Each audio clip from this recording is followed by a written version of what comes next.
Good morning, hockey people. Um, Today we're actually going to talk about two or three interesting things. I was going to talk to you about formations, but it's not. I can't think of a way to actually explain things to make any kind of sense to actually start a conversation with anyone. So what we're actually going to cover is the county championships. Are they still relevant? Are they a holdover from cricket? Do people care? There's loads of questions in there. And then we're going to have a look at clubs. How big should they be? It's a very interesting question. Right, to start with, county championships. Hold on, I need my glasses. So I'm going to read a couple of pool groups off from the laptop. Hold on. Right. So they're in divisions of pools, which is slightly confusing. I don't understand quite how that works. But the first one reads Durham, Hertfordshire, Lincolnshire, Shropshire, Yorkshire. Yorkshire are obviously hosting. I say obviously. Out of that lot, they are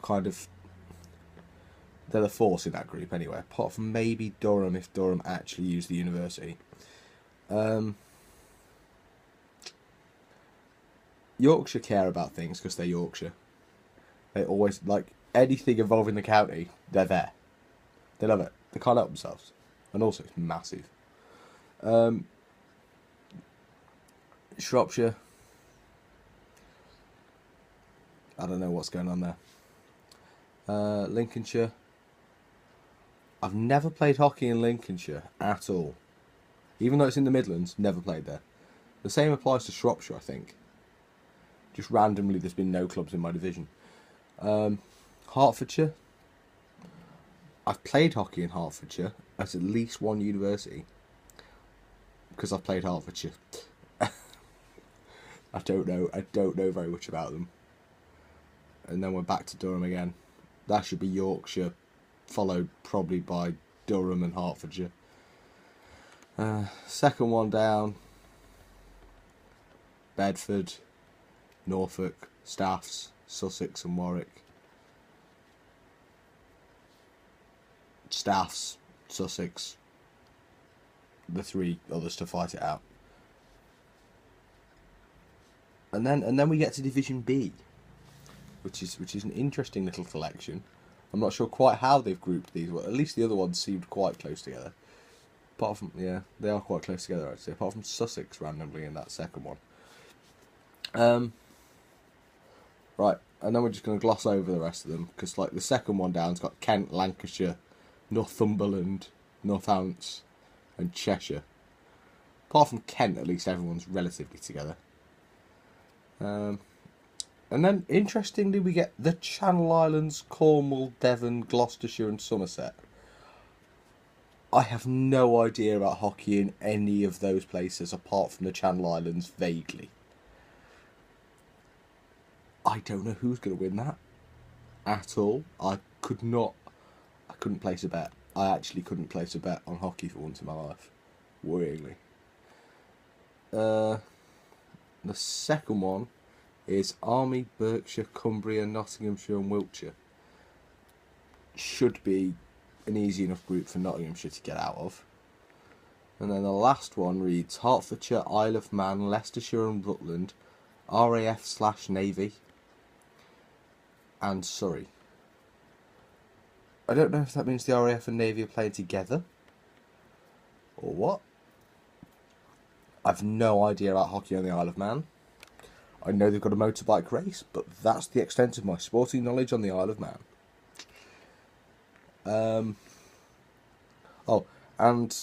Sprinter was Team Sky, now somewhere else. That really is it. I would imagine Surrey, Leicester, Rutland, RAF, Navy, Hertfordshire, Isle of Man in that group.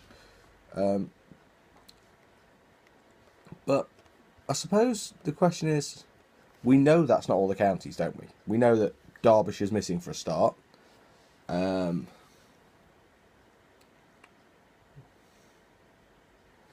are a lot of missing counties in that list.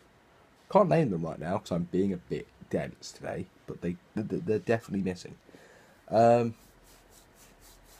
yeah, that's kind of weird. It's a weird system anyway. I don't understand why it's not some form of league system where people can actually get passionate about it. Groups and knockout just doesn't excite people. People can't get into it. Is the downfall of county hockey related to the single system? Probable.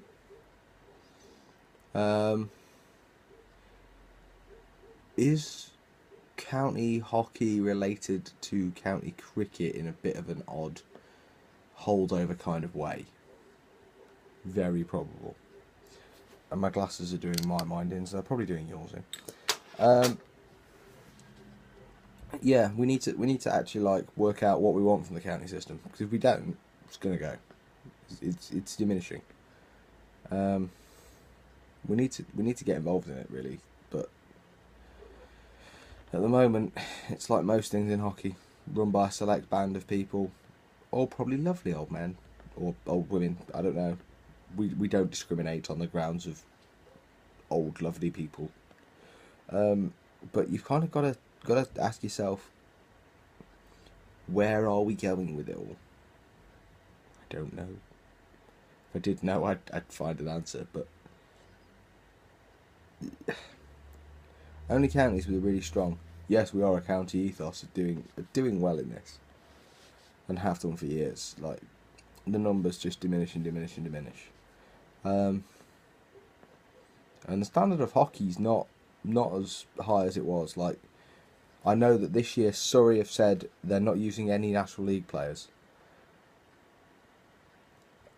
I'm not sure that's the answer, because you could, from what I understand, I may get this horribly wrong, you can select on where someone works, where someone lives, or where someone plays hockey. You can actually be eligible for 3 counties simultaneously. Oh, and I think you're also allowed to, I think it's 4, because you're allowed to go with where you were born as well. So yeah, something needs to be done. So at the moment, it's a bit chaotic, full stop. I don't know even who is in charge of this thing anymore. Like, England hockey seem to have abdicated from being involved, which is wrong. They need to be involved in things. Also, I hear they're electing a new chairman, but I bet I'd put money on they will elect someone with no hockey experience at all who doesn't really like the game. Like, they need to be looking at people of a certain age that can do it. That's who they need to look at. But they need to look at someone who's probably in their 50s, knows hockey, lives hockey, is hockey. That's who they need. They don't need 40-year-old executive of a media firm or a bank or a supermarket. You know what I mean? I could just see them getting Justin Green, who was at Sainsbury's. Do you know what I mean? That's the kind of person that I see them getting. Which won't help. I know. Oh yes, all the business acumen in the world isn't going to help. You're a charity organisation, relatively, who gets funding from Sports England and clubs. And what you actually need to do is engage on a level that we want you to.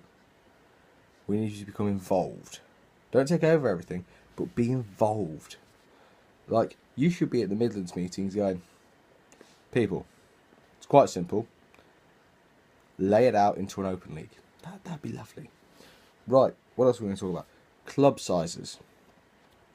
Now, I was having a conversation the other week with a National League manager who said in his own inevitable way, well, we used to have 9 teams, but now we've got 6 and it works much better because I can actually get players from the 6th team and they come through the club into the ones. And I thought to myself, that's not the point. The point is to get people playing hockey. Like, not everyone's going to be an international. Not everyone's going to get picked for county. Not everyone's going to get picked for regional. Do you know what I mean? And not everyone's going to go to the age group squads. It's not about that. It's about playing and loving the game. If you don't love the game, you don't do it right. You do it because you're turning up to do something, and that's wrong. You need to turn up and want it. You need to stop and knead it almost. You need to just... Do you know what I mean? You just need to want to love it. And if you don't love it, you're not going to want it. Like, I've been in a 6th team National League club, and that was a lovely, delightful environment. The 6th team was the bottom of that, and I was the skipper, and it was lovely. Because actually, I got support from the 1st team, and I got support all the way down the club. All the way down the club. It was beautiful. And that was a nice place to be. Now, I've also been at a National League club with 10 teams. And it kind of went in clumps. The 1st, the 2nd team, and the 3rd team together. The 4s and 5s and 6s together. 7, 8, 9 and 10 together in a group. And getting past that group system to get towards the top of the fiasco was a lot more difficult than it should have been. Like, you only know people because you know them socially. But you should know them socially anyway. But in a hockey way, you should know people anyway. You should be turning up to support people. You should be rocking up at training sessions occasionally, just to be like, yeah, can any of you actually do short corners drill? No, you can't. Hold on, I do that in like the 1st or 2nd team. I can teach you that stuff. That's the way the world needs to work more. We need to be more of a cooperative environment instead of a... The problem with hockey at the moment is very simple. It's all turned into a question of money. And it needs to move back a little. I don't know if we can do that, but we need to have a look at it, because at the moment, money runs hockey, and it's not working. It's not working for people at the basement. It's not working for people in the middle. It may be working for the few at the top. Like National League guys, I'm sure a lot of you are enjoying life at the moment, especially those of you at Holcombe, George. But the point is that we need to share the love a little bit. We need to like that. Like, I understand that 1st teamers charge for coaching sessions and stuff, but maybe it's not about that. Maybe you should want to improve hockey as a sport on a more equal basis. This has all got very left wing now. I don't know where we're going. But the point is that we need to rationalise where we are, and we need to sort out this coaching badge system. Bears no relation to anything. I've met level 1 coaches that are better than level 2 or 3 coaches. Just because you've got the badge doesn't make you a good coach.